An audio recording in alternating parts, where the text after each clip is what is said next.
ዓለማችንን የሚቀይሩ ሰዎች ልክ እንደ ዲክ ያሉ ሰዎች፣ ኢኖቬቲቭ የሆኑ ክሪኤቲቭ የሆኑ ሰዎች፣ ግን ደግሞ የምር ያንን ኢምፓክት ምድር ላይ የሚያወርዱ ሰዎች ልክ እንደ ሪክ ሮክ ያሉ ሰዎች። ምንም እንኳን መጨረሻ ላይ ኮንትሮል ቢያደርግም እነሱን እኮ ትርፋማ አድርጓል፣ ሀብታም አድርጓል። ህይወቱን ቀየረ፣ እነሱን ቀየረ። ዊን ዊን ነው። እነሱን የፈዘዙ። ኮርፖሬሽን ማለት እንደዛ። ኮርፖሬሽን 3-4 ኮርፖሬሽን አላችሁ ማለት አንድ ተቋም አለ፣ 2-3 ተቋሞች አሉ። አንዱ ከከሰረ ብቻውን የሚከስረው እዛ ላይስ ሁሉም ነው አንድ ላይ የሚከስረው። የመጠጫዋን ሲጀምር እኔ በህይወት አይቻላቅም ብሏል።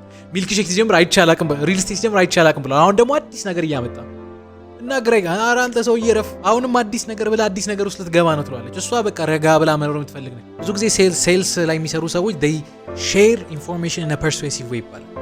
አንድን ሀሳብ አንድን መረጃ በሚያሳምን መንገድ ለመሸጥ ነው ይሞክሩ።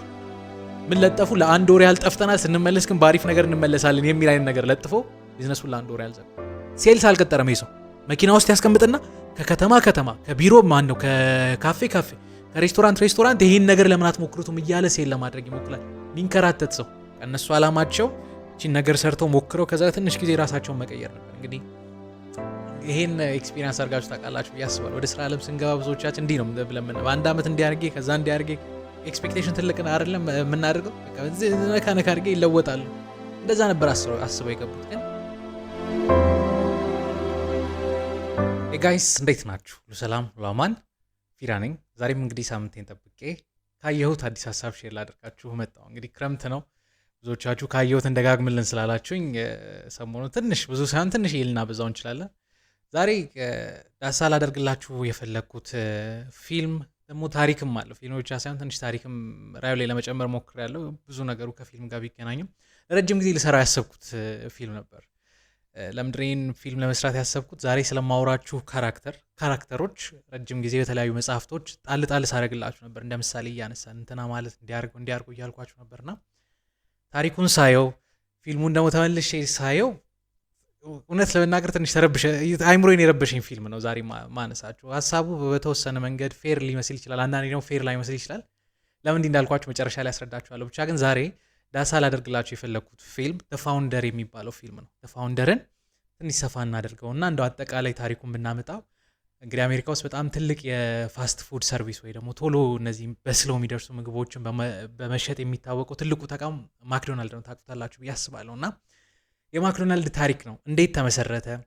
እንዴት አሁን ሊያድግ ቻለ? አሁን ማክዶናልድን ሰርች ብታደርጉት በጣም ትልቅ ኮርፖሬሽን ነው። የምን ኮርፖሬሽን ብላችሁ ከፈለጋችሁ የፋስት ፉድ ሰርቪስን በማስተዋወቅ የሚታወቅ ድርጅት ብቻ ሳይሆን እንደው አብዛኛውን ነገር የምታዩት የሪል ስቴት ተቋም ነው። እንዴት ነው ምግብ የሚሸጥ ተቋም የሪል ስቴት ተቋም የሆነው? እንዴትስ በዚህ ልክ ሰፋ የሚለውን ሀሳብ አነሳላችኋለሁ። ወደ ቪዲዮ ከመግባቴ በፊት ግን ለዚህ ቻናል አዲስ ከሆናችሁ ይህ ቻናል በዋናነት ከመጽሐፍ ጋር የሚገናኙት ሀሳቦችን የምናነሳበት ታሪኮችን፣ ፍልስፍናዎች እንዲሁም ደግሞ ከስንት አንዴ እንዲህ ቁም ነገር ያስጨብጣሉ። ከስንት አንዴ አይደለም፣ አሁን አበዛ ነው አይደል? ቁም ነገር ያስጨብጣሉ ብለን የምናስባቸውን ፊልሞች ዳሳ የምናደርግበት ቻናል ነው። እንደዚህ አይነት ኮንተንት ከተመቻችሁ ቪዲዮም ስለቅ እንዲደርሳችሁ ሰብስክራይብ እንዲሁም የደውላውን ምልክት በመጫን ቤተሰብ መሆን ትችላላችሁ። ሰው ማክዶናልድ እንዴት ተጀመረ? የሚገርማችሁ ነገር ይህንን የፋስት ፉድ ሰርቪስን ያስተዋወቁን እንግዲህ በስም ታውቋቸዋላችሁ ብዬ አስባለሁ። ብዙ ሰው ሲያነሳቸው የሚገባቸውን ክሬዲት አይሰጧቸውም። ግን ደግሞ መስራቾቹ ፊልሙ ላይ ማክና ዲክ የሚባሉ ሰዎች እንደሆኑ ይናገራል። ለምሳሌ ዲክ የሚባለው ሰውዬ መነጽር የሚያደርገው ፐርፌክሽኒስት የሆነ ታናሽ ወንድም የሆነ ትክክለኛ ስሙ ሪቻርድ የሆነ ሰው ነው። ሁለተኛው ደግሞ ማክ ወይ ደግሞ ሞሪስ የሚባለው እሱ ደግሞ ታላቅ የ7 ዓመት ታላቅ የሆነ ሰው ነው። እና እንደው መነሻቸውን ለመናገር ያህል የመጡበት ቤተሰብ ትንሽ በፋይናንስ የተቸገረ ቤተሰብ ነበር። አባታቸው ኦልሞስት ለ42 ዓመት ያህል አብዛኛውን የህይወቱን ክፍል ያሳለፈው አንድ ትልቅ የጫማ ፋብሪካ ውስጥ ተቀጥሮ በመስራት ነው። እና ፋይናንሻሊ በጣም በቃ ድክም ያለ ቤተሰብ ውስጥ ነው ያደጉት። ይሄ ፋይናንሻሊ መድከማቸው ምን ያህል ተጽዕኖ አመጣባቸው ካላችሁ ሃይስኩል ተምረው ጨረሱ እንጂ ወደ ኮሌጅ አልገቡም። ምክንያቱም ቤተሰባቸው በፋይናንስ የተቸገረ ስለነበር ከሃይስኩል በኋላ ቀጥታ ወደ ስራ ነበር የገቡት። ወደ ስራ ከገቡ በኋላ ግን እነዚህ ሁለት ወንድማማቾች የነበሩበት ቦታ ለስራ የሚመች አልነበር። በተለይ ደግሞ አሁን ማውራችሁ ጊዜ 1920ዎቹ አካባቢ ማለት ነው። እና ይህ ጊዜ ለስራ በጣም ማይሆን ጊዜ ነው። ምክንያቱም አንደኛ ጦርነት የሚባል አዝማሚያ እየመጣ ነው። ኢኮኖሚ ትንሽ እየተንገዳገደ የነበረበት ጊዜ ነው። እነሱ ደግሞ ያሉበት ከተማ ለስራ ጭራሽ ማይሆን ቦታ ነው። ስለዚህ ህይወታቸውን ለመቀየር አስበው፣ በተለይ ደግሞ በዚያን ጊዜ ፊልም የሚባለው ነገር አዲስ እየተነሳ ስለሆነ ያኔ ፊልም አይደለም የሚባለው ሙቪንግ ፒክቸርስ ነው የሚባለው የሚንቀሳቀሱ ስዕሎች ማለት ነው። ይሄ ነገር ቡም እያለ የነበረው ሆሊውድ ውስጥ ነው። ሆሊውድ ደግሞ የሚገኘው ሎስ አንጀለስ ወይ ደግሞ ኤልኤ ውስጥ ነው። እሱ ደግሞ ካሊፎርኒያ ውስጥ ነው። ስለዚህ ከአሜሪካ ውስጥ ካሉ ግዛቶች ወደ ካሊፎርኒያ፣ ወደ ሎስ አንጀለስ፣ ወደ ሆሊውድ መጡና ምንድነው አላማቸው? በጣም ሀብታም እንግዲህ የዛን ጊዜ እንደ ትልቅ ነገር የሚታዩ ሀብታም ፕሮዲውሰርና ዳይሬክተር መሆን በቃ ፍላጎታቸው። ስለዚህ ወደ ፊልም ኢንዱስትሪ ለመግባት የነበራቸው አማራጭ ስቱዲዮ ውስጥ ተቀጥሮ መስራት ነው። ስለዚህ አንድ ስቱዲዮ ውስጥ አስተባባሪ ሆኖ ተቀጥሮ መስራት ጀመሩ። ስቱዲዮ ማለት አሁን ሲኒማ እንደምንለው ማለት ነው። የዛን ጊዜ ስቱዲዮ ነው የሚሉት። ስለዚህ ስቱዲዮ ውስጥ ምንድነው የሚሰሩት? አንደኛ የጉልበት ስራ ይሰሩ ነበር፣ ያጸዱ ነበር፣ ዕቃ ያወርዱ ያወጡ ነበር። ከዛ ደግሞ በዛን ጊዜ የነበረችው ፊልም የምታሳየው ማሽን ወይ ደግሞ ስዕሎቹን የሚያንቀሳቅሰው ማሽን ብዙ ጊዜ ይበላሽ ነበር። እነዛ ማሽኖች መጠገን ነበር ስራቸው። እነሱ አላማቸው እቺን ነገር ሰርተው ሞክረው ከዛ ትንሽ ጊዜ ራሳቸውን መቀየር ነበር። እንግዲህ ይሄን ኤክስፒሪየንስ አድርጋችሁ ታውቃላችሁ ብዬ አስባለሁ። ወደ ስራ ዓለም ስንገባ ብዙዎቻችን እንዲህ ነው ብለን በአንድ ዓመት እንዲያርጌ ከዛ እንዲያርጌ ኤክስፔክቴሽን ትልቅ አይደለም የምናደርገው። በቃ ነካ አድርጌ ይለወጣሉ። እንደዛ ነበር አስበው የገቡት። ግን ስራው ሊለቃቸው አልቻለም። በቃ ፍና አድርጎ ያዛቸው። በቃ ወዴትም እንዳይንቀሳቀሱ አድርጎ ያዛቸው። በቃ እዛውን አብዛኛውን ጊዜያቸውን የሚያሳልፉት ነፃነት አልነበረውም። ግን ደግሞ አሪፍ ጎናቸው ምን ነበር? እነዚህ ልጆች ይቆጥቡ ነበር። በቃ የሆነ ከትንሽ ነገር ስትነሱ ገንዘብ ላይ ሴንሲቲቭ ትሆናላችሁ። በተለይ ደግሞ ከማክ ይልቅ ዲክ የሚባለው ወይ ደግሞ ሪቻርድ የሚባለው መነጽር የሚያደርገው ማለት ነው በጣም ፐርፌክሽኒስት የነበረ ልጅ ነበር። በጣም ይቆጥቡ ነበር እና በቃ ይሄ ስራ ይብቃን አሉና ባላቸው ገንዘብ የራሳቸውን ሲኒማ ወይ የራሳቸውን ስቱዲዮ ለመክፈት ጀመሩ ማለት ነው። አሁን ወደ ቢዝነስ ወደሚባለው ጀርኒ ጀመሩ እና ወደ 750 ሰው የሚያስቀምጥ የራሳቸውን ስቱዲዮ ከፈቱ። ሲጀምር ግን የጀመሩበት ታይሚንግ ጥሩ አልነበረም። ስለዚህ ነገር ትንሽ አውርቻችኋለሁ ብዬ አስባለሁ። በአሜሪካ ብቻ አይደለም እንግዲህ አሁን ባለው በካፒታሊዝም ስርዓት ውስጥ በጣም ትልቅ የሆነ የቢዝነስ ዲፕሬሽን የመጣበት ጊዜ፣ የዓለም ኢኮኖሚ ሙሉ በሙሉ ኮላፕስ ያደረገበት ጊዜ ነው። ስለዚህ ነገር አንድ መጽሐፍ ላይ ያወራው ይመስለኛል። አብዛኛው ሰው ኢንቨስት ያደርግ የነበር 2008 ላይ 2029 ላይ ነበር 1929 ላይ በጣም የዓለም ኢኮኖሚ የተዳከመበት በጣም ሞርጌጅ ላይ ኢንቨስት ይደረግ ነበር፣ ብድር ይሰጥ ነበር፣ ምን ይል ነበር። ኦል ኦፍ ተሰደን ሰው ብር ባለመክፈል ሲጀምር፣ ሰው ብር ከባንክ ማውጣት ሲጀምር፣ እነዚህ ነገሮች ተደራረቡና የዓለም ኢኮኖሚ መሞት ማለት እዳ ውስጥ ገባ። እነዚህ ሰዎች የጀመሩበት ሰዓት ጥሩ ሰዓት አይደለም። ይሄ ፊልም ደግሞ ማየት ላግዠሪ ነው አይደል? መዝናኛ ነው። ሰው ምንም ነገር እንትን ቢል ይበላል ይጠጣል ነው እንጂ ለፊልም ገንዘብ ነው። ለዛውም በችግር ጊዜ ማንም ገንዘብ አያወጣም። ስቱዲያቸው ከቢዝነስ ዓለም ወጣ። ግን ደግሞ ስቲል አላቆም ምን ማሰብ ጀመሩ። ሰው የፈለገ ቢቸገር፣ አሁን ካልኳችሁ ሀሳብ ትረዳላችሁ። ሰው የፈለገ ቢቸገር የማይተው አንድ ነገር አለ። ምን? ምግብ። ስለዚህ ለምግብ ውስጥ አንገባም ብለው በዚያን ጊዜ የራሳቸውን የሆነ ቢዝነስ ነገር ለመክፈት ጀመሩ። ምን አይነት ቢዝነስ ካላችሁ ሆትዶግን ታውቃላችሁ? ልክ እንደ ሳንዱች አይነት ነገር ናቸው። የራሳቸው የሆትዶግ ቢዝነስ ክሬት አደረጉና ዘ ኤርዶም አሉት። ዘ ኤርዶም ያሉት ለምን? ኤርዶም ማለት ፊልሞች ላይ ታችሁ ታውቃላችሁ። እንግዲህ በተለይ ምዕራብ ዓለሞች እንዲያደርጋሉ አንዳንድ ጊዜ ለተወሰነ ጊዜ ለምትቆይ ኢቨንት የሆነ የሚነፋ ልክ እንደ ጨርቅ ሆኖ የሚነፋ ትልቅ የሆነ እንደ ህንፃ ይሆናል። ከፕሮግራሙ በኋላ ይተነፍሳል። ዶም ማለት እንደዛ ነው። ለምንድነው ዘ ኤርዶም ያሉት? በራሳቸው እጅ ምንድነው ኦክታጎን 8 ጎን ያለው የሆነ አንድ አነስ ያለ እንትን የፈጠሩት ምንድነው የሚባል ይሄ የራሳቸው ካፌን የፈጠሩት ማለት ነው። በራሳቸውን ኢንቨስት ያደረጉበት የራሳቸው ዲዛይን በጣም የሚወዱት ስራ ነው እንደማለት ነው። እና የራሳቸው ኦክታጎን ክሬት አደረጉና ቢዝነስ ውስጥ ገቡ። ሲገቡ የምር የሚያዋጣል ነገር ኦኬ፣ ሰው ይበላል፣ ሰው እንትን ይላል። ደግሞ እንዳልኳችሁ ያ እነሱ ያሉበት ቦታ ለቢዝነስ እነሱ ለሚፈልጉት አይነት ቢዝነስ የሚያዋጣው ነው አላገኙትም። አሪፍ ነው ግን ደግሞ በሚፈልጉት ልክ አሪፍ አልሆነላቸው። ሰውን ማሰብ ጀመሩ። ይሄ ፋስት ፉድ ቢዝነስ ውስጥ ስለሆነ የገቡት አብዛኛው ሰራተኛ በተለይ ኮንስትራክሽን ላይ ምናምን ላይ የሚሰራ ሰው የት ነው የሚኖሩ? ምክንያቱም እነዚህ ሰዎች ብዙ ጊዜ ምግብ እንኳን ቋጥረው ባይመጡ የፈጠነ ያዝ አድርገው ሊበሉ የሚችሉበት ቦታ መሆን አለበት እንደዚህ አይነት ቢዝነስ ለመስራት።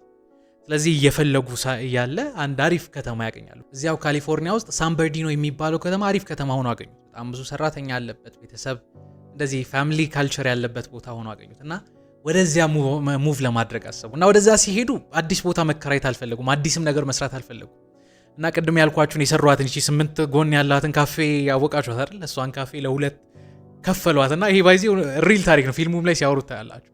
ለሁለት ከፈሏትና በመኪና አስጭነው እዚህ ከተማ አሁን ሳን በርናርዲኖ የሚባለው ከተማ ውስጥ ወሰዱት። እዛ ከተማ መጡ፣ ገጠሙት። ከዚህ አሁን በአዲስ ብራንድ መታወቅ አለባቸውና ምን ብራንድ እናውጣለት ብለው ሲያስቡ እንግዲህ የቤተሰባቸው ላስት ኔም ወይ ደግሞ ከዘርዘር የሚወረስ ስም ስለ ኔሞች ነግሬያቸዋለሁ። ማክዶናልድ ይባል ነበር እና አብዛኛው ቤተሰባቸው ይሄን ስም እየወረሰ ነው የመጣው። ስለዚህ ማክዶናልድ ባርቢኪው ብሎ እዚያውን ያልኳችሁ ሳን በርናርዲኖ የሚባል ከተማ ውስጥ የመጀመሪያውን ይሄ አሁን ያለውን የማክዶናልድ ቅርጽ የሚመስል የመጀመሪያ ቢዝነስ ላውንች ያደርጋሉ። እና እዚህ ከተማ መጥተው ቢዝነስ ላውንች ሲያደርጉ አሪፍ እየሄደላቸው ነው። በተለይ ሆትዶግ ቢዝነስ ውስጥ የነበራቸውን ነገር ነው ያመጡት። በጣም ሜኗቸውን አበዙ። በዚያን ጊዜ ደግሞ እንደዚህ አይነት ምግቦች ፋስት ፉዶች በምን አይነት መንገድ ነበር ሰርፍ ሲደረግ የነበረው? እናንተ ታዛላችሁ፣ የሚታዘዟቸው አስተናጋጆች አሉ እና እነዚህ አስተናጋጆች ይመጣሉ። ትእዛዛችሁን ከተቀበሉ በኋላ የተወሰነ ደቂቃ አብዛኛውን ጊዜ ከ20 እስከ 30 ደቂቃ ይቆያል። ከዛ ምግቡን ከነሳህኑ ያመጡላችኋል። ይሄ ሳህኑ ደግሞ መሪያችሁ ላይ የሆነ ነገር ልታስደግፉ በምትችሉት አይነት መንገድ ነው ያመጡላችሁ። ቁጭ ታረጋላችሁ፣ ትበላላችሁ፣ ሳህኑን ትመልሳላችሁ፣ ትከፍላላችሁ፣ ትሄዳላችሁ። ይሄ ነው በቃ ሶል ኤክስፒሪየንሱ። እነሱም ይሄን አደረጉ። አሪፍ እየሄደ ነው። አሪፍ ስላችሁ በጣም ጥሩ እየሄደላችሁ ነው፣ እያተረፉ ነው። ግን ቅድም ያልኳችሁ ዲክ ወይ ደግሞ ሪቻርድ የሚባለው ልጅ አሪፍ ጥሩ ጭንቅላት ያለው ልጅ ነው እና ሞር ክሪኤቲቭ ነው። በተለይ ማክዶናልድ ላይ በጣም ብዙ ነገሮችን ያዋጣው ሰው። ታላቅ ወንድሙ ይሄ ማክ የሚባለው የቢዝነስ ሰው ነው። ይሄ ኔጎሽየት የሚያደርግ የሚያወራ፣ ከስተመር ሰርቪስ ላይ አሪፍ የሆነ ነው እና ዲክ ማሰብ ጀመረ። ለምን የራሳችን ቅርጽ አንፈጥር? ማለት ሁሉም ቢዝነሶች የራሳቸው መለያ አላቸው። አሁን ፋስት ፉድ የሚባል ነገር እነሱ የሚሰሩት ነገር የትም ቦታ ለምን የራሳችን ቅርጽ ያለው ነገር አንሰራም አሉ። በሺ ምን እናደርግ ሲሉ ሁለት ነገሮችን ማሰብ ጀመሩ። የመጀመሪያው መሰላችሁ ካሏቸው ወደ 25 ከሚሆኑ ሜኖዎች ውስጥ የሚታዘዙት ነገሮች በጣም ጥቂቶች ነበሩ። ሰው የሚፈልጋቸው በጣም ጥቂት። ከነዛ መሃል ደግሞ 80% የሚሆኑ ትእዛዝ በርገር ነበር ሲታዘዝ የነበረው፣ ሃምበርገር። እንግዲህ እነሱ የመጀመሪያው ሰርቭ የሚያደርጉት እነሱ ናቸው። ከዛ ደግሞ በቀጠል በጣም ሰው ሲፈልግ የነበረው ፍሬንች ፍራይስ ወይ ደግሞ ቺፕስ ነው። ከዛ ሶስተኛው ደግሞ ሶፍት ድሪንክ ልክ እንደ ኮካ ኮላ ያሉ ናቸው። ከዛ ሚልክ ሼክ ምናምን እያለ ይቀጥላል። እና አብዛኛው ሰው የሚያዛቸውን ትእዛዞች ሲያዩ 9 ናቸው። ከ9ኙ ደግሞ አሁን ያልኳቸው 3ቱ በጣም ሰው የሚፈልጋቸው ናቸው። ሶ ለምን ሜኗችን አናጠብም አሉ። የመጀመሪያው ሚሽናቸው እሱ ነው። ሁለተኛ እስከ ዛሬ ድረስ ምግብ አዛችሁ 20 ደቂቃ 30 ደቂቃ ትቆያላችሁ። ለምን ስፒዲ ሲስተም አንፈጥርም? 30 ደቂቃ የሆነውን ነገር ለምን በ30 ሰከንድ ሰው እንዲወስድ አናደርግም ማለት በ30 ሰከንድ ኢማጂን። እናንተ እንኳን አንድ ካፌ ገብታችሁ ምግብ አዛችሁ ስንት ደቂቃ ይቆያል? 30 ሰከንድ እንዴት ይሆናል? እና ይሄንን ኦፕሬሽን ማሰብ ሲጀምሩ ከወንድሙ ጋር አሪፍ የሆነ ፕላን ዲዛይን አደረጉ። ከዛ ኢማጂን አሪፍ እየሄደ ያለ ቢዝነስን ለአንድ ወር ዘጉ። ቢልቦርድ ሊትራሊ ቢልቦርዱ በነገራችን ኢንተርኔት ላይ ታገኙታላችሁ። ምናልባት ፎቶን አስቀምጥላችኋለሁ። ምን ለጠፉ? ለአንድ ወር ያህል ጠፍተናል፣ ስንመለስ ግን በአሪፍ ነገር እንመለሳለን የሚል አይነት ነገር ለጥፈው ቢዝነሱን ለአንድ ወር ያህል ዘጉ። በዚህ አንድ ወር ጊዜ ውስጥ ምን አደረጉ? 9ኙ ሜኖች እንዴት ፐርፌክት አድርገን እንስራቸው፣ እንዴት ቆንጆ አድርገን እንዲጣፍጥ አድርገን እንስራቸው። የመጀመሪያው ሚሽናቸው እሱ። ሁለተኛው ደግሞ ፋስት አሁን ስፒዲ ኦፕሬሽን አልኳቸው። ስፒዲ ኦፕሬሽን ሲስተም ይሄን መፍጠር ይፈልጋሉ። ሶ እንዴት አንድ ምግብ በ30 ሰከንድ እንዲደርስ እናድርግ። በተለይ ደግሞ ሃምበርገር እና ፍሬንች ፍራይስ እነዚህ ነገሮች። ሶ ይሄን ለማድረግ ማሰብ ጀመሩ። የመጀመሪያው ሴታፓችንን እናስተካክል ማለት ነው። ስጋ ወጥቶ ተጠብሶ ዳቦ ውስጥ ገብቶ ካቻፕ ተጨምሮበት ቺዝ እዛ ላይ ተጨምሮበት እስኪሄድ ድረስ ያለው ነገር ሰው እርስ በርስ እንዳይገጭ ሆነ እልፍ ይበል። ፍሎው እልፍ የሚል ከዛስ ቺፕስ ተጨምሮ እስኪወጣ ድረስ ያለው ነገር ቀጥታ መስመር ይሁን፣ ሰው አይጋጭ። እቃ ሲታጠብ የሆነ ፍሎው ቀጥ ይበል። ስለዚህ ይሄን ፍሎው ለመስራት ምን አደረጉ? ቴብል ቴኒስ የሚጫወቱበት ኮርት አለ፣ ሜዳ አለ አይደል? እዛ ሜዳ ላይ እቃቸውን ሳሉ። ስለዚህ ሰራተኞች እንግዲህ ለአንድ ወር ረፍት ላይ ናቸው። አስቀመጧቸውና እስኪ ስሩ አሏቸው በኢማጂኔሽን። ይሄ እየሰራ ቃል ያጠፍ ሲል ከአንዱ ጋር ይጋጫል። አጠፉት። አንድ ሴታፕ ሰሩ። ከዚያ ያን ሴታፕ ከሰሩ በኋላ ጥሩ ነው፣ ግን ደግሞ እንደሚፈልጉት አልሆነም። አሁን በተለይ ቺፕሱ እንደሚፈልጉ አልሆነም። ዳቦ ቆየባቸው። ከዛ ደግሞ ካቻፑ ሌት ይሆን ነበር። ከዛ አጠፉት። ሁለተኛው ሞር የተሻለ ሆነ። ግን አሁን ማክስ ያው በተለይ ታላቅ ወንድሙ ሲያው አንድ ነገር ይቀረናል ሲለው ታያላችሁ ፊልሙ ላይ። አንድ ነገር እስኪ እናስተካክላሉ። ያችን አፕዴት ሲያደርጉ ሶስተኛው ሴታፕ በጣም ፐርፌክት ሴታፕ ሆነ። አይጋጩም፣ ልፍ ያለ ነገር ይሆናል። ከዛ ምን ማሰብ ጀመሩ? አሁን ሳህን እንደ በፊቱ ሰርቭ ማድረግ አይችሉም። ይሄ ምንድነው ሰዓት ስለሚወስድ ምንድነው አስተናጋጅ የሚባሉትንም ሰዎች መቅጠር አልፈልጉም፣ ጊዜ ስለሚወስድ። ምን አሰቡ መሰላችሁ? ለምን ሰዎች እንግዲህ አሁን ሳወራው ቀላል ሊመስል ይችላል፣ ያኔ አዲስ ነው። ለምን ሰዎች መኪና ውስጥ ሆኖ ያዛሉ? ይምጡ፣ ይሰለፉ። ከዛስ እኛ ምግቡን ቶሎ የፈጠነ ሰርተን ጠቅለል አድርገን በሳህን የነበረው ነገር በወረቀት ተጠቅሎ አዲስ ነው፣ በዛን ጊዜ ብዙ አልተለመደም። ጠቅለል አድርገን እናስቀምጠዋለን። ከዛ ሲያዙ አንስተን ካርቶን ውስጥ ከተን ከሶፍት ድሪንካቸው ጋር እንኩ ማለት ምንችልስ? ይሄን ሲስተም አሰቡት። ይሄን ሲያደርጉት በቃ 30 ሰከንድ ምግቡ ኦሬዲ ተሰርቶ ቁጭ ይላል። የመጀመሪያው ሰሞን እንደውም ተቸግረው ነበር ምግቡ እየቀዘቀዘ። ከሆነ ጊዜ በኋላ ግን ፋስት ነው፣ በቃ ትኩስ ነው የሚደርሳችሁ። ለምን? በጣም ብዙ ሰዋል። ይሄንን እሞክራሉ። ከአንድ ወር በኋላ ወደ ቢዝነስ ተመለሱ። ግን ሲመለሱ እንደሚያስቡት አልሆነላቸው። ለምን? አንደኛ ሰው መኪና ውስጥ ሆኖ ነው የሚያዘው። እና ከመኪና ወጣችሁ ዘዙ ማለት ሰውን ከምቾት ወጥተህ እንትና ምንድነው ወጥተህ ዘዝ ነው፣ ፀሐይ ላይ ቁም ነው። አብዛኛው ሰው እምቢ አላቸው። መኪና በጣም ተጨናነቀ ትእዛዝ ስለበዛባቸው። እና ውጡና ዘዙ፣ ምን ችግር አለው? በቃ ፒክ አድርጋችሁ ከዛ ትመለሳላችሁ ይሏቸዋል። ከዛ ሁለተኛ ደግሞ ጥያቄ መጣ ሰው ጋር፣ የት ነው የምበላው? መኪና ላቆሽሽ ነው እንደሚል አይነት ነገር መጣ። ፈለክ መኪና ውስጥ፣ ከፈለክ ፓርክ ላይ፣ ከፈለክ ቢሮም ገብተህ ልበላው ትችላለህ። ምን ያደርግልሃል? ሳም ብሎ ዲክ ለማሳመን ሲሞክር ታያላችሁ። ሰው አሁንም አልቀበል ሲል የሆነ ፕሮግራም በጣም ትልቅ የምድርቃት አይነት ፕሮግራም አዘጋጁ። ግን በማታ ትልቅ ላይት አድርጎ ልክ እንደ ቢምቢ ያሉ ነገሮች ሰውን በተናቸው እና እንግዲህ ፊልሙ ላይ ታዩታላችሁ። በቀጣይ ቀን ተስፋ ቆርጧል ሰው እንግዲህ ብዙ ላይ መጣ ይችላል ብለዋል። ወይ ቢዝነሱን ሊዘጉት ወይ ወደ ሆት ዶግ ሊመለስ ወይ እንደ መጀመሪያው ለማድረግ ከዲክ ጋር እያወሩ ሳምና ዲክ እያወሩ አንድ ጩጬ ልጅ ይመጣል። አንኳኳ። ዘግተናል ይለዋል ዲክ። ከዛ ሳም ያዝንለትና ና ግድ የለም ምንድነው የፈለግከው ሲለው ሃምበርገር ፈልጋለሁ አረገለት። ቺፕስ አስቀመጠ። ፋስት ምንድነው ይባለው ሶዳውን ወይ ደግሞ ኮካ ኮላውን አድርጎ ሰጠው ለልጁ። ልጁ ሲመለስ አይቶ አንድ መኪና መጣ። መኪና ውስጥ ያለ ሰው ስጡኝ ሲላቸው ናወት ተዘዛሉት። እሱ ተሰለፈ። ሁለተኛ መጣ፣ እሱም ተሰለፈ። ሰው መሰለፉን አይቶ ሰው ታውቃላችሁ እንግዲህ የሆነ ሰው የሆነ ነገር ካረገ ይከተላል። ተሰለፉ። ውጭ ያሉ ሰዎች ይሄን እያዩ የፈጠነ ሲወስዱ ሲያዩ እስኪ እኔም ልሞክር እየተባለ ቢዝነሱ ይሄ ብዙ ዋጋ ከፍሏል። ግን ኦቨርናይት በአንድ ቀን በሚመስል መልኩ በጣም ብዙ ሰልፍ ያለው ብዙ ሰው የሚበላበት ቦታው የደራ ቦታ ማክዶናልድ የሚባለው ነገር በዚህ ነገር ጀምሮ በጣም በቃ እንዴት ተአምር ሰራ። አሁን ስፒዲ ኦፕሬሽን ላይ ናቸው ብያቸዋለሁ። ስፒዲ ካላቸው ኦፕሬሽኖች መካከል ደግሞ አንደኛው ሚልክ ሼክ ነው ብያቸዋለሁ። ይሄ ሚልክ ሼክን ሞር ማዘመን ፈለጉ፣ ሞር ማፍጠን ፈለጉ። እንግዲህ እዚህ ላይ ናቸው። አሁን ፊልሙ የሚጀምርበት ሲል ላይ እዚህ ላይ ሆነው ነው የምታዩቸው። አሁን ወደ ሌላኛው ታሪክ ለፍላችሁ ይሄን ሁሉ አውርቼ ሌላ ታሪክ አለ እንዴ እንዳትሉ። ለምን መሰላችሁ? አሁን ኢንተርኔት ላይ የማክዶናልድ ፋውንደር የማክዶናልድ መስራች ማን ነው ብላችሁ ሰርች ብታደርጉ ሪቻርድ እና ሞሪስ ሳይሆን ወይ ደግሞ ዲክ እና ማክ ሳይሆን ይመጣላችሁ ሬይ ክሮክ የሚባል ሰው። መስራቹ እሱ አይደለም ግን መስራች ብላችሁ ሰርች ብታደርጉ እሱ ነው ይመጣው። ለምን እንዲሆን ስለሌላ ሰው ደግሞ ላውራችሁ። አሁን ሬይ ክሮክ ስለሚባል ሰው።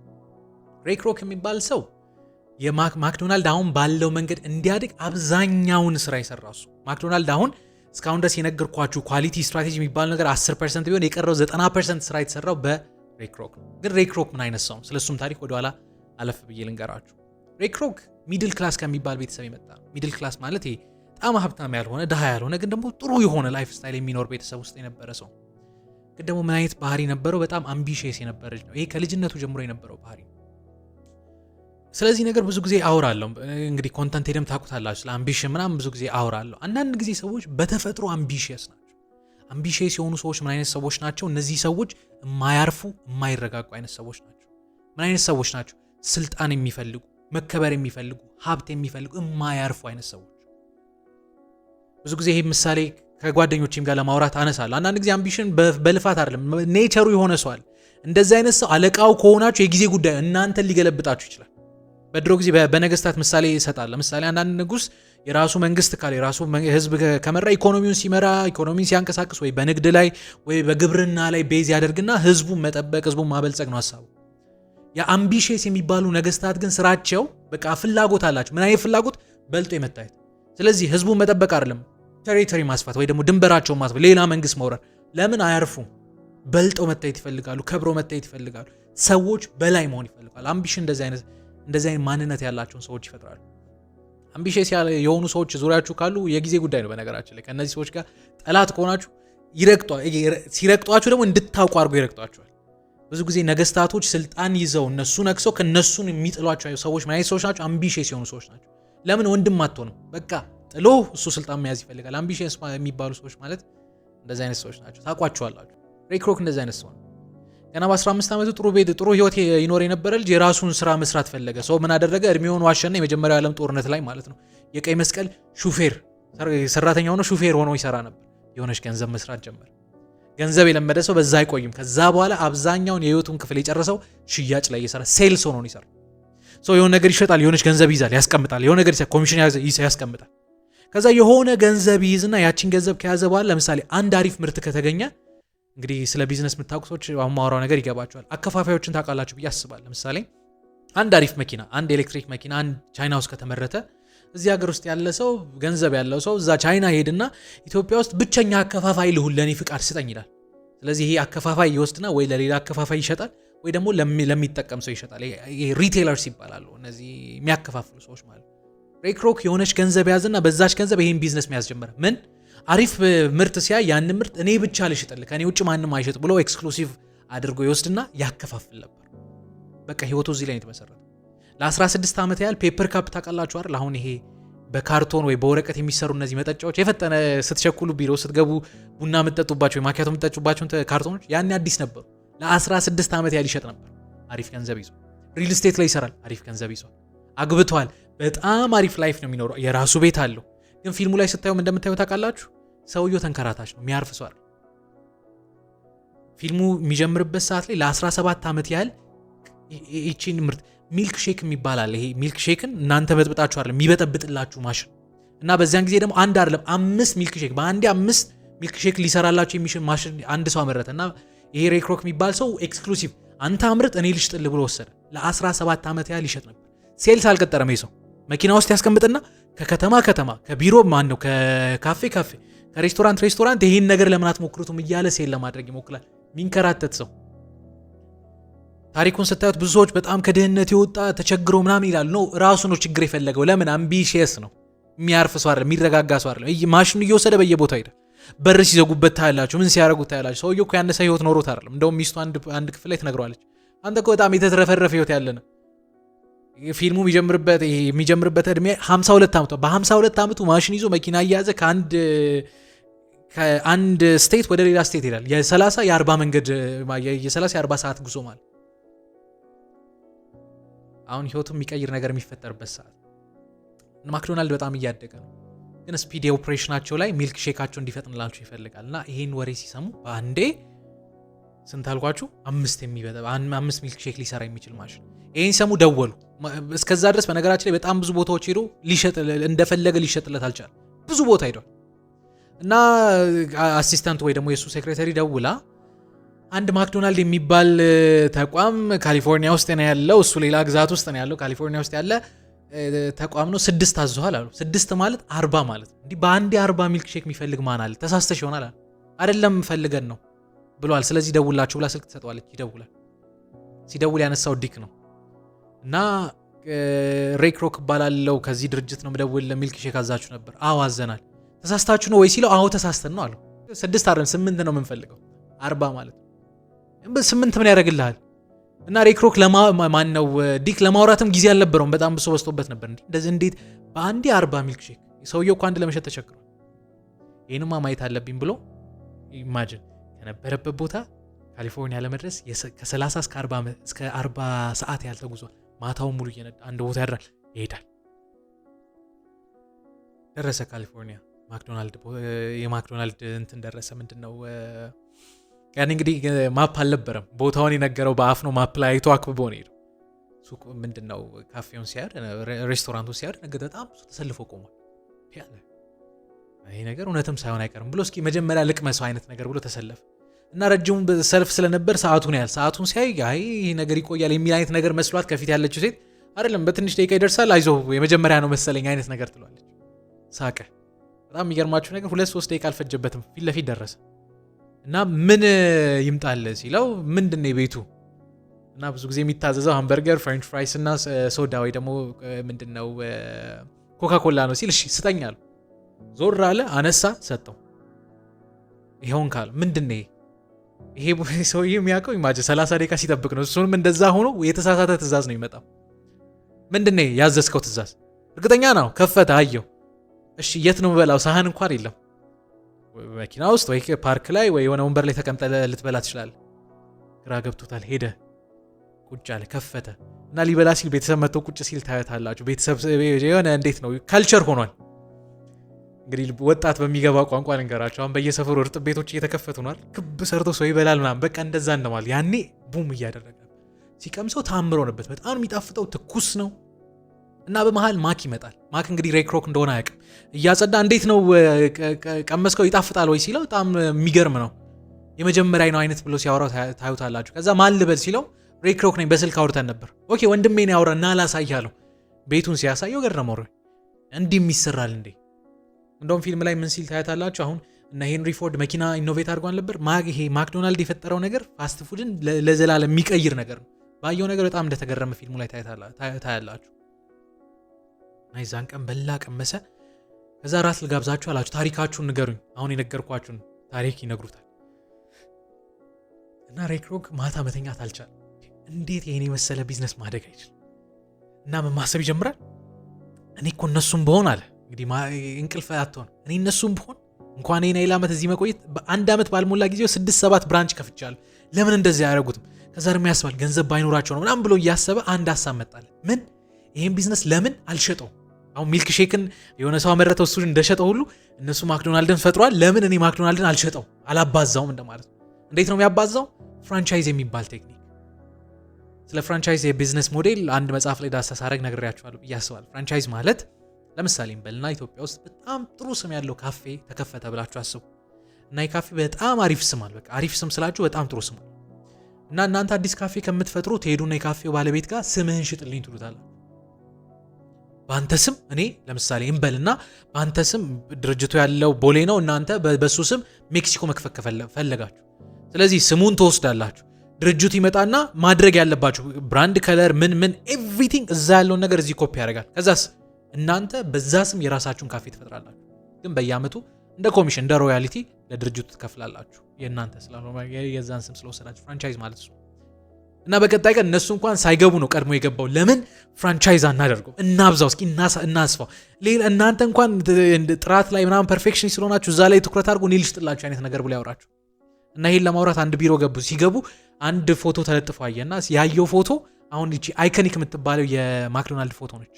የማክዶናልድ ስትሄዱ ኤም የሚመስሉ በጣም ትልቅ የሆኑ ከርቮች አሉ አይደል? አርኮች ጎልደን አርክ ይሏታል እነሱ። እንደዛ አይነት ሰርተው አዩና ምንድነው ሲሉ ከዚህ በፊት ፍራንቻይዝ ሞክረናል፣ አዲስ ሐሳብ አይደለም። ከዛ ደግሞ ፍራንቻይዝ ስናደርግ ይሄን ዲዛይን ሞክረናል እና ሲያየው ውስጡ ቀር እና እንደውም ወደ ቤቱ ተመለሰ። በቃ እስኪያስቡበት አይነት ነገር ብሏቸው ወደ ቤቱ ሲመለስ አንድ ነገር እያየ ነው የተመለሰው። ምን አየ? ብዙ የመንግስት ቢሮዎች፣ ፍርድ ቤቶች አንድ የማይጠፋ ሎጎ አላቸው። ምን? የአሜሪካ ባንዲራ። ቤተ ክርስቲያኖች የማይጠፋ አንድ ሎጎ አላቸው። ምን? መስቀል። እና ማሰብ ጀመረ። እነዚህ ሰዎች እኮ የሰሩት አዲሱ ነገር ይሄ ጎልደን አርክ የሚባል ነገር አዲሱ የአሜሪካ መለያ ነው። አሜሪካ ውስጥ ፋስት ፉድ የሚባል ነገር በዚህ አርክ መመሰል አለበት። አሁን እኛ ትልቁ ጠ እንለዋለን አይደል? ወይ ኤም እንለዋለን፣ ወይ አርክ ዘ ጎልደን አርክ እንለዋለን። ይሄን ነገር እንደ ሎጎ መውጣት ይችላል። ስራው አሪፍ ነው፣ ምግቡ አሪፍ ነው፣ በዛ ልክ መስፋት ይችላል የሚል ነገር አይምሮ ላይ መጣ እና ቤት ገባና ለባለቤቱ ነገራት። ባለቤቱ እንዳልኳችሁ ምርር ብሏት። ሰውየው ቤት አይሆንም፣ ከከተማ ከተማ ነው የሚዞረው እና መጣና አዲስ እኮ አማራጭ አገኘው ይላታል። ምን?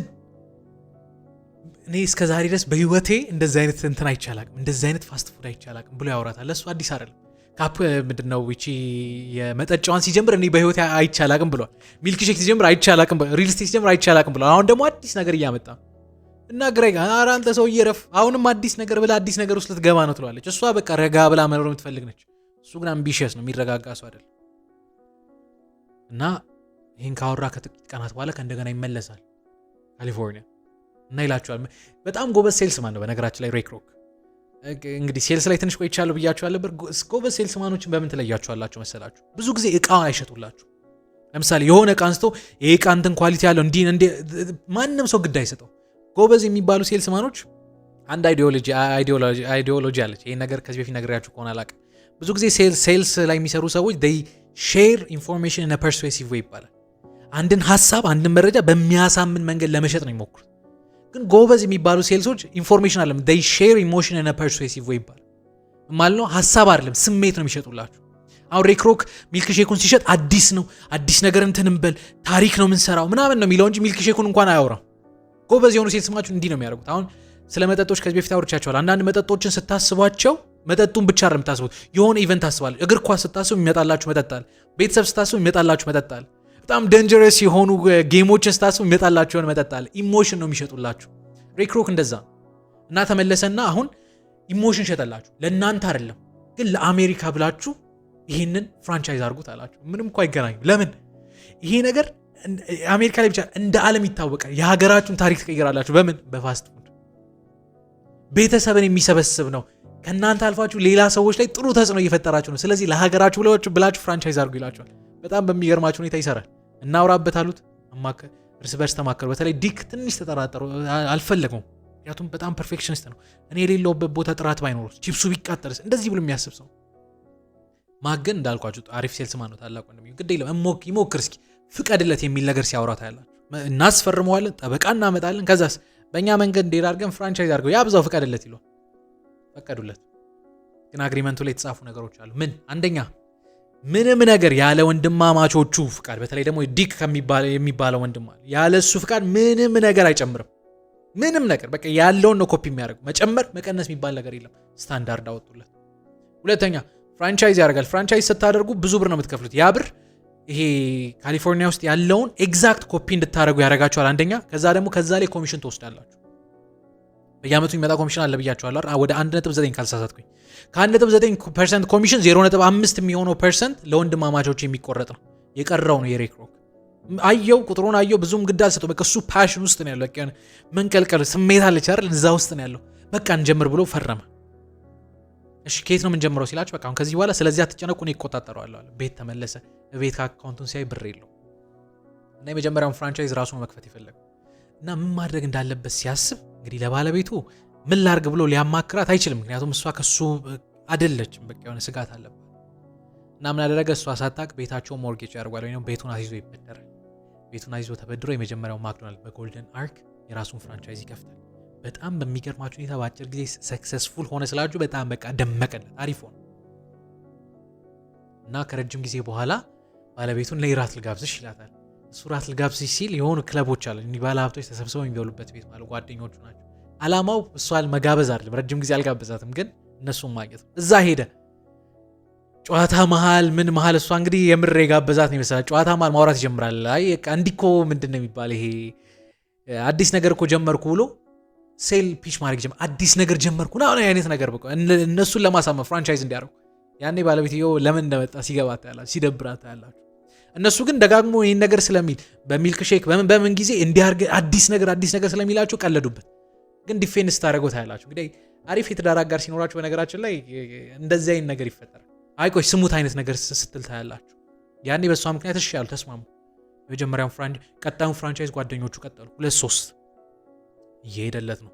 ኢማጂን በአጭር ጊዜ ኦልሞስት 3ኛ ፍራንቻይዝ ተከፍቶ፣ ግን ከጓደኞቹ ጋር ሊስማማ አልቻለም። ምክንያቱም እነሱ ብስኩት ጨምሮ መሸጥ ጀመሩ። እነዚህ ብስኩት የሚባለው ነገር መግባት አልነበረበት። ከወንድማማቾቹ ጋር ያጣለው አታርጉ ሲል ኖ እኛ ገንዘብ ነው የምፈልገው አይነት ነገር ሲሉ ታያላችሁ። በጣም ይናዳል። መናደድ ብቻ አይደል፣ ከዚህ በኋላ ረጅም ዓመት ጓደኞቹ ከነበሩ ሰዎች ጋር ይቆራረጣል እና ባለቤቱ በቃ አይ ጓደኞቻችን ናቸው ስትል የሚናገራት ቃል አለች። እኔ እዚች ቃል ላይ ውስጥ የተረበሸው እሷም ሲረብሻት ታያላችሁ። እነዚህ ሰዎች ለኛ አይመጥኑም፣ እንደኛ ያስቡ፣ የኛ ደረጃ አይደለም፣ እኛ የኛ ደረጃ ከሆኑ ሰዎች ጋር ነው መኖር ያለብን የሚል ነገር ሲያወራ ታያላችሁ። እኔ ባለቤትየውም ብሆን ሚስትየውም ብሆን እሰጋለሁ።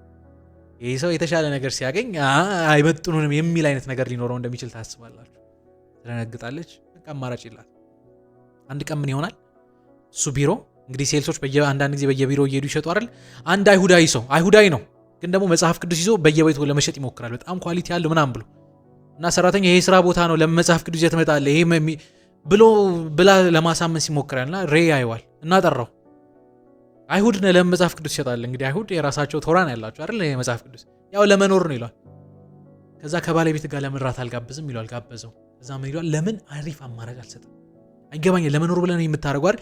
ተበዳድረ በአጭር ጊዜ ብድር የምትከፍልበት ትርፋማ የምትሆንበትን መንገድ ልንገራል። ምን ፍራንቻይዝ አድርግ። ባለቤት ተስማማች። በጣም በሚገርማቸው ሁኔታ እስካሁን ፍራንቻይዝ ካደረጉት ከሱ ቀጥሎ ስኬታማ የሆነው ፍራንቻይዝ ነው። ለምን?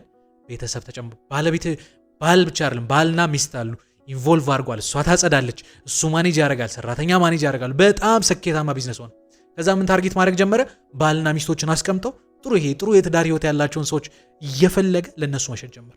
አይሁድ ምኩራብ ውስጥ ይገባ ነበር። እንግዲህ አሜሪካ ውስጥ የነበሩ አይሁዶች ቤተሰባቸውን ይሰበስባል እና ሲሸጥ እነዚህ ሁለት ቃሎችን ይጠቀማል። አንደኛ ፋሚሊ ሂል ማክዶናልድ ዝም ብሎ እንትን አይደለም፣ የአሜሪካዊነትን ስሜት ያመጣል። እንዴት?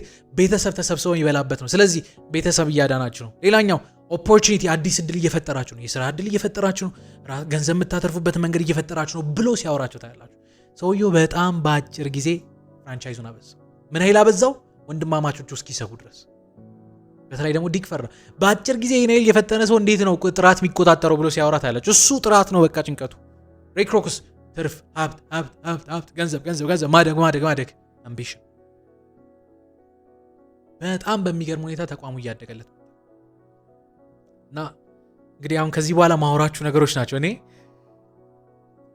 ትንሽ ሬክሮክ is a great guy ግን ደግሞ ከዚህ በኋላ ያሉት ነገሮች ምን እያደረገ ነው ብዬ እንዳስብ አድርጎኛል። የመጀመሪያው አንድ ሌላ ስቴት በጣም ትልቅ ስቴት ሄደና አንድ ትልቅ ባለ ሀብት አገኘው እና ለምን እዚህ ከተማ ውስጥ እኔ ፍራንቻይዝ በአንተ ስም ፍራንቻይዝ አናደርገውም? እኔ ብዙ ቦታ ልትከላል የሚሸጠው ሬይ ነው። ስለዚህ ይሄ ባለ ሀብት ነው በየቦታው በራሱ ስም በራሱ ገንዘብ ሊያከፋፍል ማለት ደስ አለው። አረ ደስ ይለኛል አይነት ነገር አወራ። ግን ከሱ ጋር እያወራ ራት እየበሉ አንዲት ሴት ቀይ የለበሰች ሴት ፒያኖ ትጫወት ነበርና ትኩረቱ እሷ ላይ ሆነ እና ወሬ መሀል ዞር ሲልበት ባለ ሀብቱ ሄዶ ልጥራለህ እንዲህ አለው። ጠራት። አጋጣሚ የባለ ሀብቱ ባለቤት ነበረች፣ ሚስት ነበረች፣ አስታውቃ። ሬይ ክሮክ ግን እይታው ጥሩ አልነበረም ማወራው ነገር ከተረዳችሁኝ። እና ምንድነው ሌላ ነገር ደግሞ በጣም እንትን ያደረገው ይሄኛው ባለ ሀብት ያልኳችሁ ሰው ልክ እንደ ሬይ ክሮክ ሚስት ነው፣ ባለቤት ነው። የተረጋጋ በቃ ኢንቨስት እያደረገ ማደግ የሚፈልግ ስቴብል የሆነ ህይወት መኖር የሚፈልግ ሰው። ሚስቱ ግን አሁን ቀይ የለበሰችው ያያት ሴት ግን አምቢሽስ ነች፣ ማትረጋጋ ሴት ነች። እና ከትንሽ ቀን በኋላ ትደውለትና ለሬይ ትነግሯለች፣ ለምን ሚልክ ሼክን በዚህ ማሽን ብቻ እንሰራለን? አሁን እኮ ልክ እንደ ጆል ጁስ በቃ አዲስ ፓውደር አለ፣ ውሃ ታረግበት፣ ተበጠብጠዋለ፣ ከዛ አዲስ ሚልክ ሼክ ይፈጠራል አይነት ነገር ትለዋለች። እና ገረመው። እንዴት እንዲያሰብሽ ተረጋግቼ መኖር የምፈልግ አይነት ሰው አይደለሁም ትለዋለች። ሬይ ክሮክ የራሱን መልክ አገኘ ማለት ግን ሌላ ሰው ባለቤት እንግዲህ የእሷን ባል የሱን ሚስት ሳያውቁ ረጅም ሰዓት ይደዋወሉ ነበር ምናምን በቃ የሆነ መስመሩ ሳት እያለ እንደመጣወቁ። ሌላኛው ምንድነው የተፈጠረው? ሬይ ክሮክ እያዋጣው አልነበረም። አሁን ነው እዚህ ጋር ትንሽ ችግር እየተፈጠረ ይመጣ። ኢማጂን ካለው ኮሚሽን ላይ 0.5% እነዛ እየወሰዱ እሱ የማስታወቂያ ይወስዳል፣ የትራንስፖርት ይወስዳል፣ በፕሌን ሲሄድ በፕሌን ይሄዳል፣ የነዳጅ የምን የሰራተኛ እያወጣ እየከሰረ ነው። እና በየጊዜው እነሱ ጋር ይደውላል፣ እንትን እንጨምር ይላቸዋል። በቃ ይሄ ሬይ ክሮክ ምን አይነት ባህሪ ያለው አዲስ ነገር እንጨምር እያለ ያስቸግራቸው ነበር። ያው ፍቃድ መጠየቅ አለበት። ለምሳሌ የጠየቃቸው ነገር አንደኛ ስፖንሰርሺፕ ውሰዱ። ምን አይነት ስፖንሰርሺፕ? ሜኗቸው ላይ የኮካኮላ ሎጎ ካስቀምጣችሁ ኮካኮላ ለስፖንሰርሺፕ ገንዘብ ይሰጣቸዋል። ለምን አትሞክሩም ይላቸዋል። ዲካ አይሆንም፣ በቃ በተአምር አይሆንም፣ እኛ ይሄ ዓላማችን አይደለም። ከዛ ስቶር እናምጣ፣ እንደው ገበያው ላይ እንኳን ችግር ከመጣ ብዙ ነገር እናከማችና ከዛ በኋላ በርካሽ እንሸጣለን፣ በርካሽ እንጠቀማለን ሲል አይሆንም። እንዲናርግ አይሆንም፣ እንዲናርግ አይሆንም። ገንዘብ አጥሮኛል ኮሚሽን ጨምሩልኝ አይሆንም። ያኔ ነግሬያችኋለሁ ቅድም እዳ ነበረበት ብያችኋል። ኦልሞስት ለ3 ወር ያለ እዳውን አልከፈለም። እና ባንክ እንግዲህ ነግሯቸዋል። ቤት አይደለም ቢሮ አግኙኝ ያላቸው ባንክ ወደ ሚስቱ ሄዳሉ። ባልሽ ቤት ተበድሯል፣ ብር አልመለሰልንም። ይሄ ነገር ትዳሩ መሀል በጣም ትልቅ ጥል ይፈጥራል። ሊያስረዳ እንኳን አልቻለም። ለእሷ ሳይነግራት ነው የተበደሩ። ሊያስረዳት አልቻለም። ያኔ ትዳር ውስጥ የነበረው ነገር ሞር እየሰፋ መጣ። እንግዲህ ስቲል እሷ አዛነች፣ እሱ ግን ልቡ ወደ ሌላ ቦታ ነው። ባንክ ሄዶ ለምን ትነግራላችሁ ብሎ እየተጣላ አጋጣሚ አንድ ጎበዝ የፋይናንስ ዘርፍ ላይ ኤክስፐርት የሆነ ሰው ያገኛል። ይሄ ሰው ነው እንግዲህ የማክዶናልድን ታሪክ ቀየረው። እና ማክዶናልድን ለመታችሁ አታዩም? ሬይ ክሮክ ለማሳመን ይሞክራል። ግድ የለም ትንሽ ጊዜ ስቶኝ፣ እንደውም ሌላ ጨምራችሁ ታበድሩኛላችሁ፣ ኑ ቢዝነሴን እያለ ሲያወራት ያለች። ማክዶናልድ እንግዲህ በዛ ጊዜ ማስታወቂያ እየሰራ እየታወቀ ነው። እና ይህ ሰው ልክ እንደወጣ ይጠራዋል። ማክዶናልድ ያንተ ነው እንደ ይለዋል። ያኔ ሬይ ክሮክ ፍራንቻይዝ ሲያደርግ የኔ አይደለም የራሱ እንደሆነ ነው የሚናገረው። በቃ እሱ ስማርት፣ እሱ ጂኔስ እንደሆነ እንዲታወቅለት። ስለ ወንድማማቹ ጭራሽ አያወራም። ያው ፍራንቻይዝ ማድረግ ነው፣ ብዙ ሰው ግድ አይሰጥም። ስለ እነሱ ካወራ እሱን ዘለው እዛ ጋር እንዳይሉ ያው ደላላ እንደሚያደርገው ማለት። እና ይህ ሰው ማክዶናልድን አውቀዋለሁ፣ በልቼ አውቃለሁ፣ በጣም የሚጣፍጠው በጣም ብዙ ቦታ እንዳለ አውቃለሁ። ግን ይሄን ሁሉ እየሰራ እንዴት ትከስራለህ? ቢዝነስ ላይ ችግር አለው አለው። ምንድነው ቢዝነስ እስኪ ያሳይ። ሬይ ቢሮ አስገባው፣ ፋይሉን አሳየው። ሲያየው ስትራቴጂው እንዲህ ነው። አንድ ፍራንቻይዝ ማድረግ የሚፈልግ ሰው ገንዘብ ይሰጠዋል ለሬይ። ከዛስ ያ ፍራንቻይዝ ማድረግ የሚፈልግ ሰው ቤት ወይ መሬት ወይ ቤት ይከራያል፣ ሊዝ ያደርጋል ወይ ይገዛል።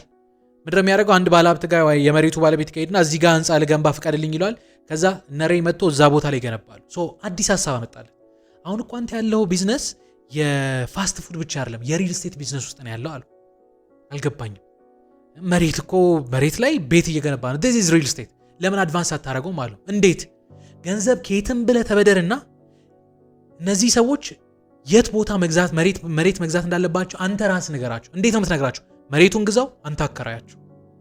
which is በጣም አሪፍ ሀሳብ ማለት ነው። መሬቱ የሱ ከሆነ መሬቱን ይገዙታል። አሪፍ ሞር ኢንቨስትመንት ነው። ሊዝ የሚያደርግ ከሆነ በየአመቱ ለሱ ገንዘብ ይከፍላሉ። ይሄ በጣም አሪፍ ኢንቨስትመንት ነው። ስለዚህ ምን አደረገ?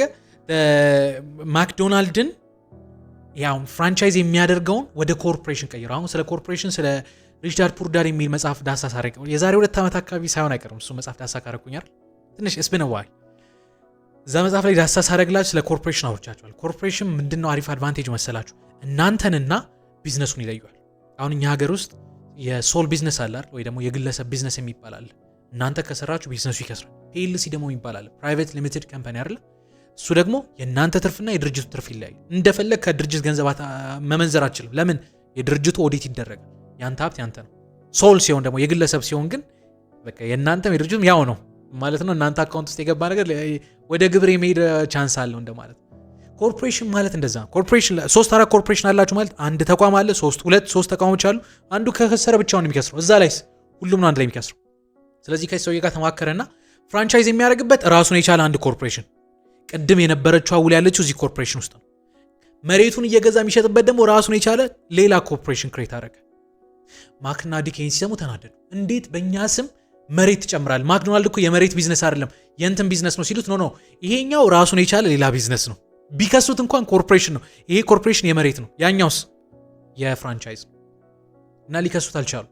ስለዚህ ይሄ አግሪመንት እዚህ ነው። መሬት እየሸጠ ይሄን አግሪመንት መውሰድ ይጀምራል። አሁን ሬይ ደፋር እየሆነ አያቸው።